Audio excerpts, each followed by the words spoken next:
So let's look a little bit more closely as to how inequality might work in affecting health outcomes.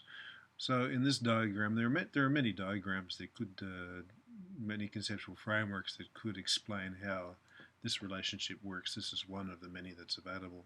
You can see here you've got two central factors in terms of inequality that relate to health: education and occupation. Now, if you'll remember that there are various aspects to our definition of health. So we've got physical factors, mental factors, and social factors. So social and mental. And basically, if we look at the mental first, education actually gives you a much higher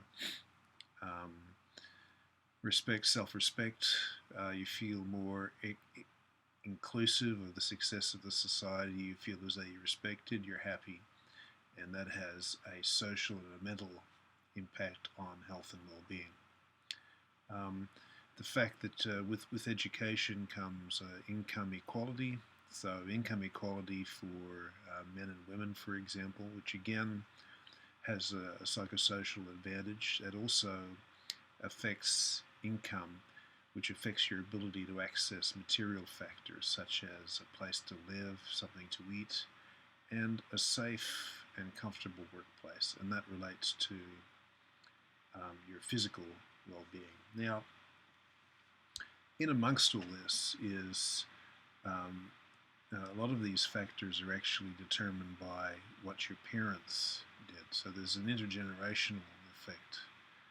If your parents went to university, you're more likely to go to university. If you went to university, your children are more likely to go to university, and your friends are more likely to be of the same education level as you. So it's all very much a cascade. It's not just a single generation that's involved. If we look at some of the evidence for this, now this study was completed probably, 20 years ago. Jake Natchman works in Queensland as a social epidemiologist.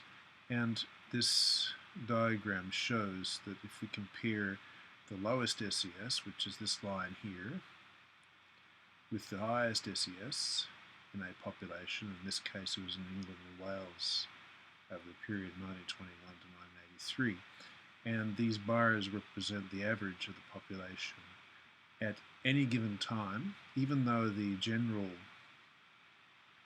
mortality rates have gone down, especially for the higher socioeconomic status part of the population.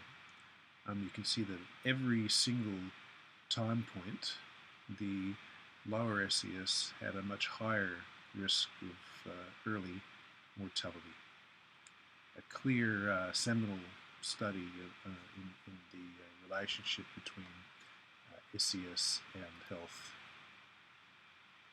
That previous slide was within one population, but also it's quite well understood that the poorer the country, so as we go down this list, poverty as estimated by gross national product per capita, that is the amount of production per capita occurs. The richest countries are up the top, so Sweden in this list is rich.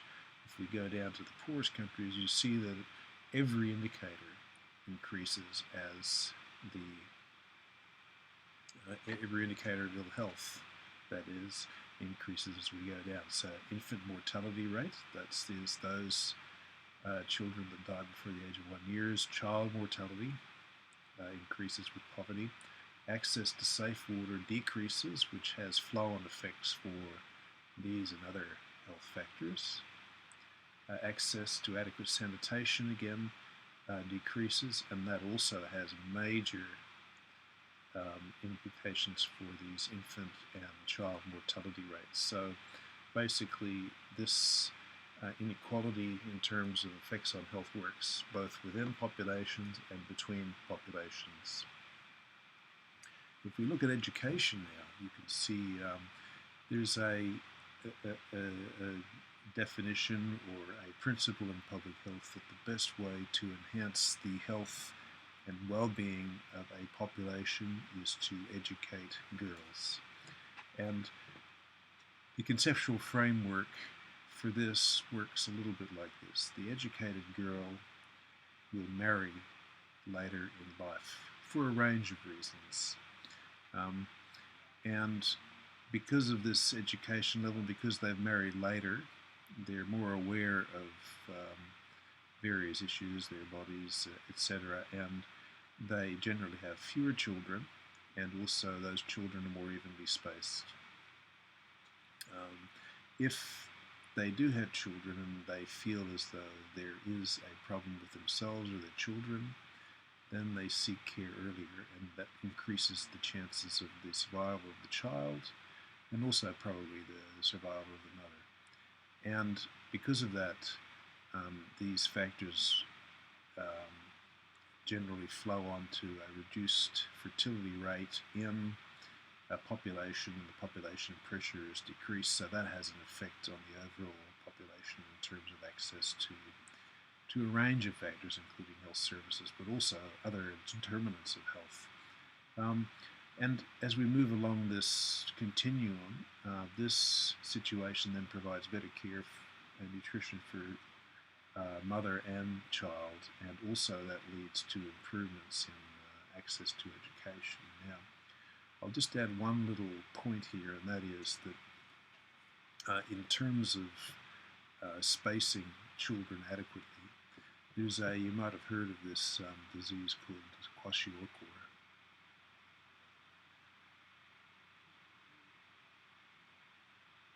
And it's a disease of acute malnutrition, and basically it comes from, I'm not sure what language, but it's to do with weaning, basically early weaning.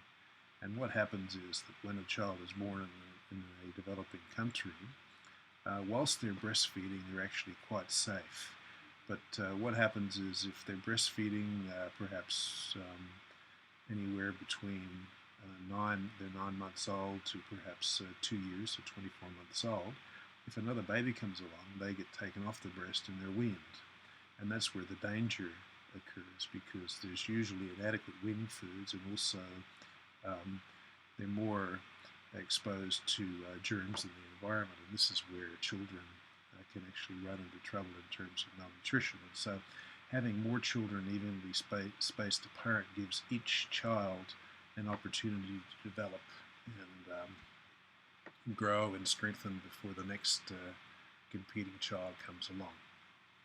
Now, getting back to the Australian situation and the inequality within nations, we looked at that England and Wales example. There was a report a few years ago called Enough to Make You Sick, and that actually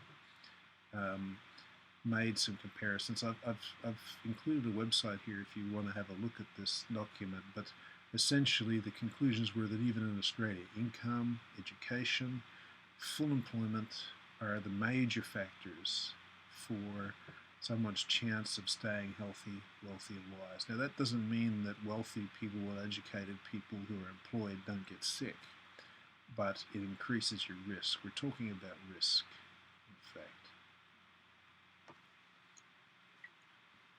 So there's clear evidence that this is the case.